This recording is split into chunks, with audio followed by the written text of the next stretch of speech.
Claro, pero ese plano discursivo es un plano que debe evidenciarse en las prácticas. Ah, sí. Entonces, en las prácticas, era mi parecer, en las prácticas era donde yo había puesto entre comillas eso, de seguir apostando y enfatizando lo tradicional, de seguir enfatizando, digamos, lo instructivo. Lo mejor de lo tradicional. Claro, lo mejor. Claro. Lo mejor de lo tradicional. Porque además hay otra cosa, que retomo la primera pregunta que me hiciste, y que se habla de crisis de valores, etc. El valor es consustancial al contenido que se enseña. No es que estemos enseñando matemáticas, que estamos enseñando matemáticas y después enseñamos valores. Exacto. No. El profesor de matemáticas es el mejor maestro de los valores humanos. Exacto. Por eso ahí le decía, y cuando la escuela procede a organizar los contenidos aquí hay un curso de matemática, hay un curso de formación en valores, está optando, digamos, por una parcelación tal vez que no es dialéctica. Entonces podemos decir, dentro del espacio de matemática yo no enseño valores, y dentro del espacio de valores yo no enseño matemática. Cuando con la matemática se puede enseñar valores, y desde los valores se puede enseñar matemática. Es decir, en el sentido de una etnomatemática que te permita ver que la construcción del triángulo, de la pirámide, no solamente fue a partir de una visión occidental antigua, sino que también las culturas andinas tuvieron su propia categorización matemática del mundo. Entonces, desde esa mirada yo estoy, por ejemplo, trazando un valor que me permite mirar de otro modo la identidad de mi nombre. Entonces, digamos, en el discurso está claro el principio dialéctico, el principio de la complejidad, el principio holístico, pero cuando ese discurso entra a sus planos fácticos, de concreciones, ahí yo veo como que hay una brecha que todavía la escuela, la institución escolar, desde las escuelas iniciales hasta las escuelas superiores como la universidad, por ejemplo, no han resuelto. Pero el problema no es discursivo, el problema es, creo, práctico. Sí, pero práctico en el ¿Cuál es su enfoque? Sí, práctico en el sentido de que, digamos, la formación de maestros, la normal. No sé, ahora ya en Bolivia se llama Escuela Superior de Formación de Maestros, en Cuba se llama Instituto Superior de Pedagogía. Acá también. Instituto Superior de Pedagogía. Bueno, hay que dejar muy claro que el principal profesor que se debe formar en la normal es el profesor de matemáticas, de física, de química y también de actividad productiva. Eso hay que decirlo explícitamente, porque si no, el viejo profesor de matemáticas, que gozaba por reprobar a sus alumnos como expresión máxima del cuidado de la calidad de la educación, se ve agredido en su esencia y se opone al cambio. Entonces, lo que tenemos que ser capaces de enseñar en las normales, una didáctica de la matemática, que enseñando matemáticas forma valores, y ahí es donde está la dialéctica del profesor de matemáticas. Y entonces yo digo, y escojo matemáticas no por gusto, porque es dentro de la asignatura de la escuela la más abstracta, que además los niños se preguntan, y muchas veces con razón, ¿a qué diablo me están dando esto? ¿No? Entonces, y además la causa está en que nadie le dijo a ese profesor de matemáticas que él era el promotor de los valores fundamentales, porque la cuantificación, la matemática que se cuantifica la realidad. ¿Y dónde está la realidad en todo? Y el número presente en la realidad está en todo. Tú dices, ¿cuántas veces en todo? Estamos hablando de las mesas. Y con aquellas tres, o sea, 1, 2 más 1, 3, es una manera de describir la realidad. Y eso quiero hacer más. Quiere decir que no es una abstracción, no es solo una abstracción la que ordena la enseñanza de la matemática, sino una abstracción en vínculo permanente con lo concreto.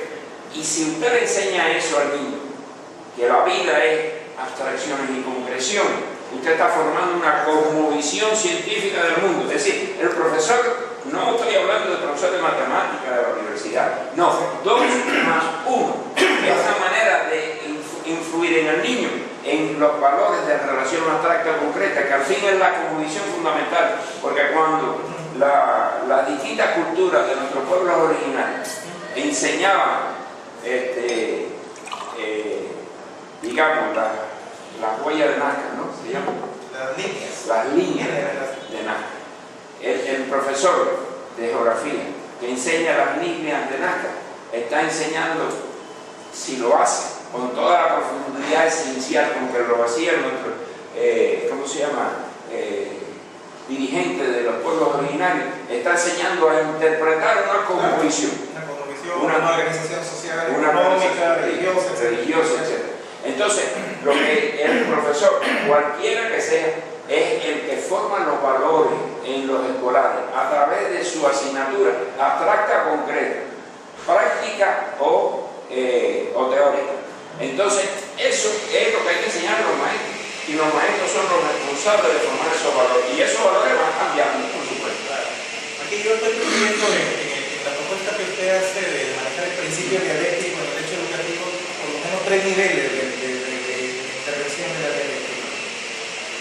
Uno es que la dialéctica te resuelve la relación, por ejemplo, discurso-acción. Pero también la dialéctica está dentro del propio discurso, porque el discurso también tiene sus contradicciones. Claro. Y la dialéctica también está dentro de la propia acción, porque la acción también tiene sus propias contradicciones. Pues eso, ya por ejemplo, con claridad se puede ver esas 3 instancias, una macro y otra particularmente que el discursivo tiene su propio. Y dentro de las posiciones discursivas también hay otras contradicciones y relaciones dialécticas. Entonces, cuando el profesor que asume como sujeto de la educación formal es consciente de esto, puede él también crear su propia dialéctica para hacer cursos. Y los valores también. Ahí claro, en el sentido de... Ahí está. Es decir, cuando el alumno se arma de una cosmovisión compleja, política, dialéctica, a través de su profesor, él lo que hace es transformar la sociedad.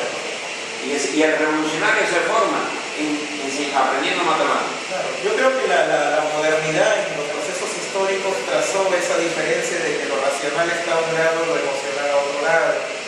Y el discurso racionalista tal vez empezó a entender que la realidad, la única manera de conocerla era racionalizándola.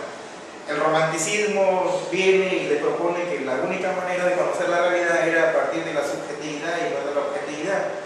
Entonces, me parece que esas contradicciones se dan. Entonces, bajo esa idea que usted plantea de que hay que recoger todo lo que se ha dado como proceso, me parece que es entrar en una etapa en donde la dialéctica sea una herramienta metodológica que te permita evaluar la realidad, tomar decisiones e intervenir sobre la realidad. Por ejemplo, aquí mismo.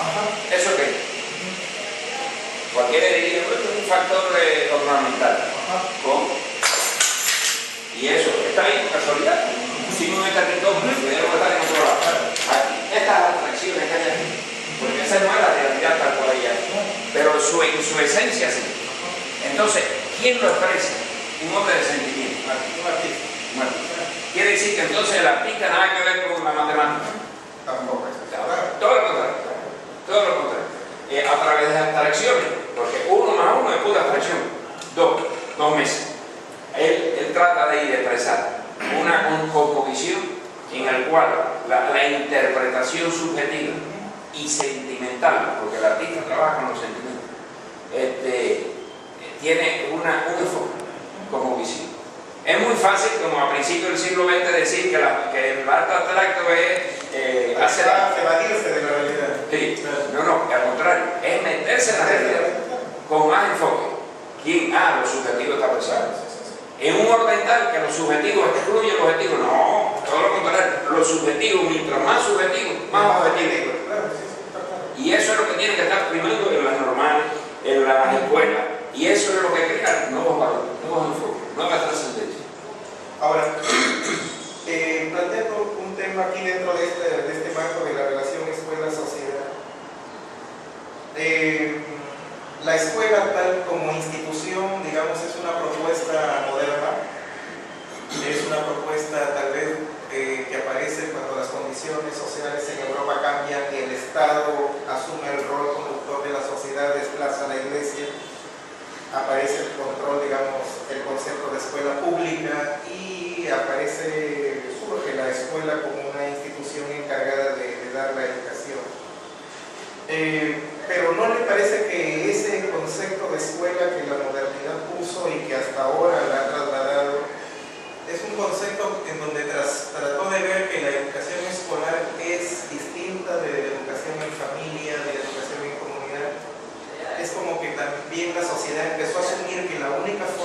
educarse en la escuela y la familia empezó a tal vez atenuar, debilitar su función formadora, la comunidad misma, porque el entendido es que sin la escuela la educación no existía, o sea, sin la escuela tal y como la entendemos ahora como institución.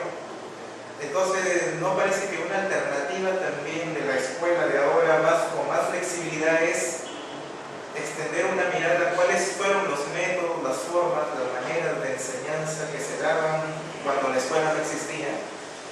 Digamos, por ejemplo, acá en esta comunidad vallecana, en las comunidades andinas, creo que antiguas y agrícolas, un concepto educativo ha sido la fiesta. En la agricultura, la cosecha, la siembra se acompañaban de la fiesta, el canto, el silbo, el verso, la adivinanza, la copla, etc. Entonces, ese modelo, por ejemplo, cómo ver en esa forma de educar, en esa forma de ver cómo la escuela como institución puede ir asumiendo, es decir, no tanto decir se educa solamente con la ciencia, con el método racional, secuencial, sino formas de educar de las vidas comunales, de las vidas familiares, de la sociedad misma, también pueden insertarse en la vida institucionalizada. Es decir, como alternativas en donde ya la escuela no se vea como una institución cerrada, sino como una institución abierta, una especie de entrar por una etapa de escolaridad, desescolarizar más bien la escuela y tratarla de abrirla a todas las que son manifestaciones sociales, socioeducativas, que no propiamente han tenido espacio en el terreno escolar. No sé si ahí usted puede hacer una reflexión. Sí, porque tú planteas que la escuela surge a contrapelo de la familia y a ver, vamos una idea. a contrapelo de la familia y excluyéndola. Y ahí esa idea es portadora de su propia negación. Exacto, más o menos por ahí va la idea. De nuevo, cuando tú absolutizas y dices la escuela suple a la familia, ahí está el error. La escuela complementa a la familia. De nuevo lo dialéctico. La familia es y la escuela es. Y no hay que desescolarizar a la escuela, desescolarizar a la escuela para que la escuela cumpla su función social. No, la escuela es. Y en su relación dialéctica, familia, escuela, sociedad, es que se resuelve el desarrollo. En el plano discursivo lo tenemos claro, pero ¿cómo es hacer acción? Es decir, la familia tiene un comportamiento tradicional de educar. No siempre con los mejores métodos pedagógicos, pero sí en respuesta a la cultura contextual española y de los pueblos originarios, se formaban dentro de la familia con determinados valores. La escuela que se aleja de la familia para realmente educar al escolar fracasa. Y eso, la experiencia de mi país, de Cuba, todos los niños se construyeron decenas y decenas de instituciones escolares en el campo, ajeno a la familia. Ahora se está regresando. Porque una cosa es la escuela y otra la familia, y no son iguales, son diferentes. Sus tradiciones son diferentes, sus contenidos son diferentes. Imprescindiblemente, una familia que dice, no, yo mando a mis niños a la escuela porque ahí sí se forman y no están con los vicios de la familia, se equivoca. Y sustancialmente, tanto que fracasa la concepción de la escuela, no de la familia. Quiere decir que usted necesita mantener relacionado, aunque sea contradictorio, en complementación todas esas instituciones que la sociedad ha ido creando. Claro, hay momentos de ruptura. ¿Por qué? Porque la represión es tan grande que usted necesita para transformar una ruptura, pero consciente de que de nuevo otra vez hay que incorporar la sapiencia social de la familia a ese proceso de desarrollo. Decía que, bueno, en Europa se sustituyó la escuela a la religión. Cuidado. No es que ahora yo sea un defensor de la escuela religiosa, no, pero los valores consustanciales a las distintas religiones, no estoy pensando en una, sino en todas. El respeto a valores superiores, llámese Dios o no, pero sí a valores superiores, a que la sociedad como un todo debe aspirar a ser cada vez mejor en aras del desarrollo de su conciencia. Eso que estaba explícito en la escuela religiosa, que pudiera quizás interpretarse dogmáticamente, escolásticamente, impositivamente, eso hay que modificarlo. Pero esos elementos consustanciales al respeto a los mayores, a la sociedad, a la democracia, esos elementos tienen que ser permanentemente presentes en la formación de la escuela. La mística es consustancial al hombre. Y tan consustancial al hombre que usted tiene que estimular. Claro, la mística de hoy, nosotros siempre ponemos el ejemplo y lo hacemos en nuestra escuela, en nuestro curso que desarrollamos. Digamos, el Che Guevara. El Che Guevara hoy es una mística para los jóvenes del mundo, no solamente de Latinoamérica, sino del mundo. No hay una revuelta por ahí en Egipto que no tenga el Che como bandera. Sí, de los jóvenes. Entonces, ¿qué pasa? Eso es una mística. Y esa es la encarnación del ser humano del siglo XX, que llega al siglo XXI. Entonces, eso hay que cultivar. ¿En qué tipo de escuela? En todas las escuelas. Hay que contraponer al Che con Cristo. No. Claro, no son iguales, son distintos, vivieron en épocas distintas, pero la mística y los místicos llaman duela religioso. Sí, yo no tengo miedo a eso. Pero un pueblo sin mística no existe, sin encontrar su raigambre. Entonces eso hay que saberlo defender. Viva la familia y la escuela, juntos, en lucha y complementación. En este caso de San Agustín de Hipona, por ejemplo, él proponía que tras la ciencia era un acercamiento cognitivo a la realidad evidente, constatable, pero el acercamiento a una realidad espiritual solamente es así a través de un conocimiento que llamamos sabiduría. En todo caso, el concepto de mística que usted plantea es eso, o sea, trazar el plano de cómo acceder a la sabiduría, que era distinto del saber en el discurso de Agustín de Hipona. Bueno, ¿qué diferencia hay entre saber y sabio? Que el sabio le incorpora al saber el sentimiento, la mística. Y eso ya se desarrolla en Bolivia a partir de los procesos de cambio que se están viviendo, este enfoque. El sabio, que por lo general son ancianos, son los que han sido capaces de incorporar la ciencia en su aspecto factual a la sensibilidad. Y por eso yo ponía este ejemplo. O sea, un cuadro es capaz de hacer elementos estructurales, ¿de acuerdo? Y en ese sentido es científico, ¿no? Pero lo que no se puede desprender el hombre es de su sentimiento y su valor.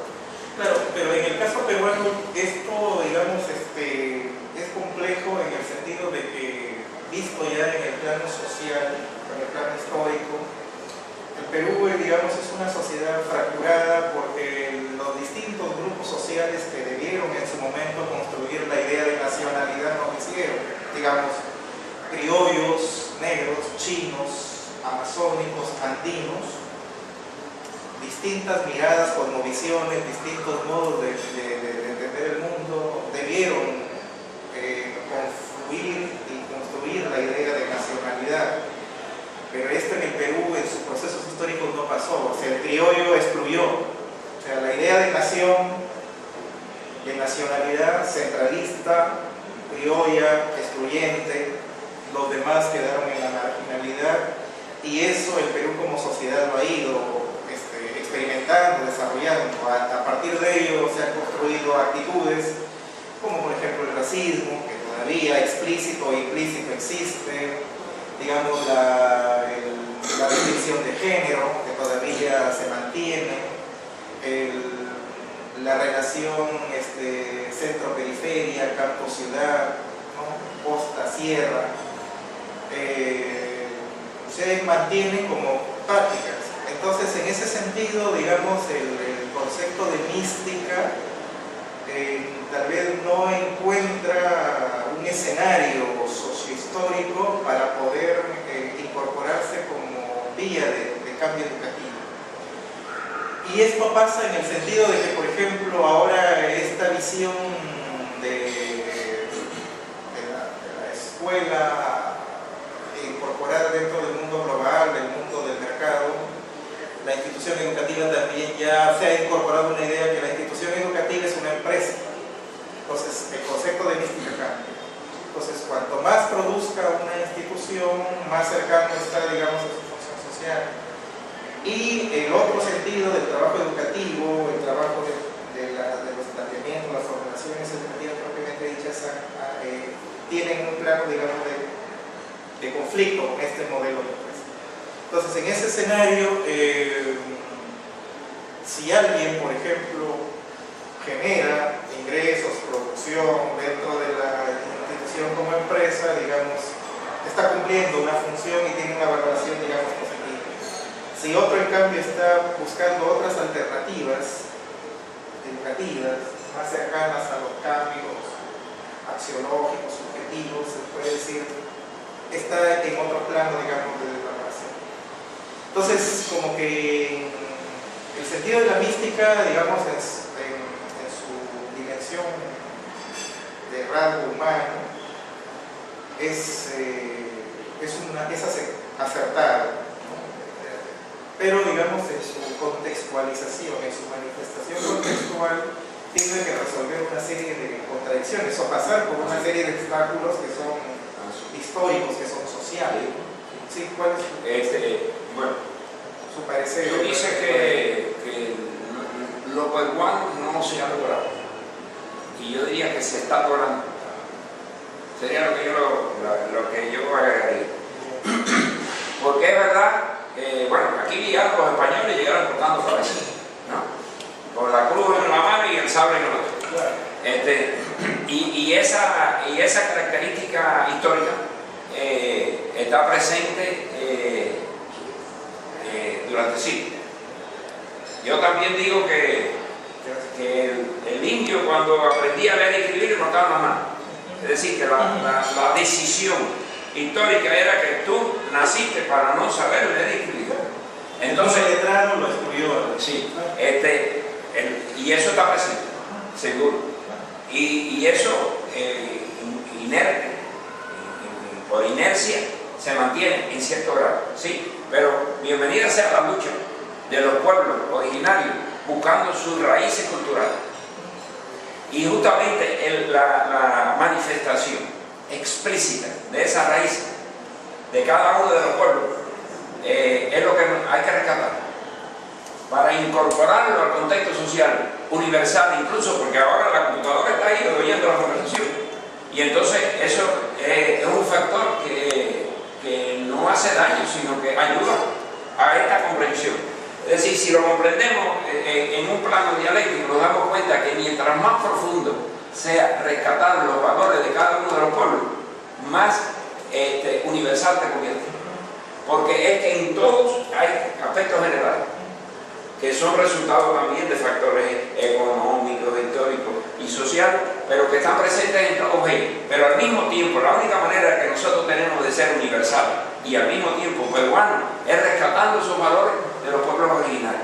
Entonces, de nuevo otra vez, parece que soy contradictorio, y lo soy, en el sentido de que el peruano surge como resultado de las luchas sociales que se van produciendo en ciertos periodos históricos. Y entonces lo que hay que ser es consciente, aquellos que dirigimos de alguna manera, aunque sea en el orden teórico, la formación y la escuela, es darnos cuenta de esos aspectos. Vamos a imponer mira, esta mañana estaba viendo ahí en la televisión, hay un candidato del Partido Republicano norteamericano que habló de que en Puerto Rico lo que hay que hacer es hablar inglés. Y ahí mismo el gobernador, que es republicano también, ser un hombre de derecha, no es socialista ni nada por el estilo, le dijo: no, En mi casa yo rezo en español. Yo rezo en español. Bien, hablo inglés para el comercio y el negocio. ¿Por qué? Porque el puertorriqueño habla español y habla inglés también porque forma parte en alguna medida de los Estados Unidos de América. Eso, ahí de nuevo está la dialéctica. Pero fíjense que la palabra, ¿cómo se llama? El pensamiento era producto. Yo rezo en español. O sea, yo me comunico con Dios en español y no en inglés. ¿Para qué me sirve el inglés? Para negociar. Para negociar. Tú dirás, bueno, el verdadero místico no habla inglés. No, eso sería una tontería. Funciones sociales que me decido dar tiempo. Claro, entonces, porque tú me hablabas que hay determinadas instituciones educativas que lo ven como un sistema productivo. Sí, entonces, si eso se ve solamente como un factor excluyente, pierde también. Pierde porque está produciendo un robot.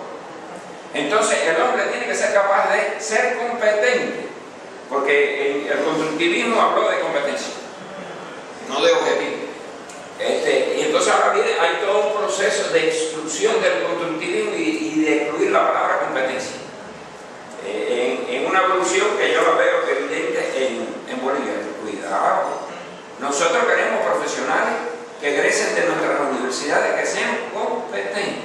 Es un médico que tiene atrás a Cristo, la cruz, pero no me cura. No, yo no voy a ver ese médico. O sea, que la mística solo no es la solución. Hace falta un hombre competente. Competente es que compite y que cura más que el de al lado. Sí, yo quiero formar ese hombre, pero no solo eso, hay otra cosa. Yo quiero formar un hombre que se dé cuenta que es competente y que al mismo tiempo es portador de los valores sociales. Entonces esa conjunción es la que busca la solución. De nuevo otra vez la dialéctica. ¿Están en una misma linealidad? No. Son aspectos de la personalidad que están unidos en un solo, en una sola identidad.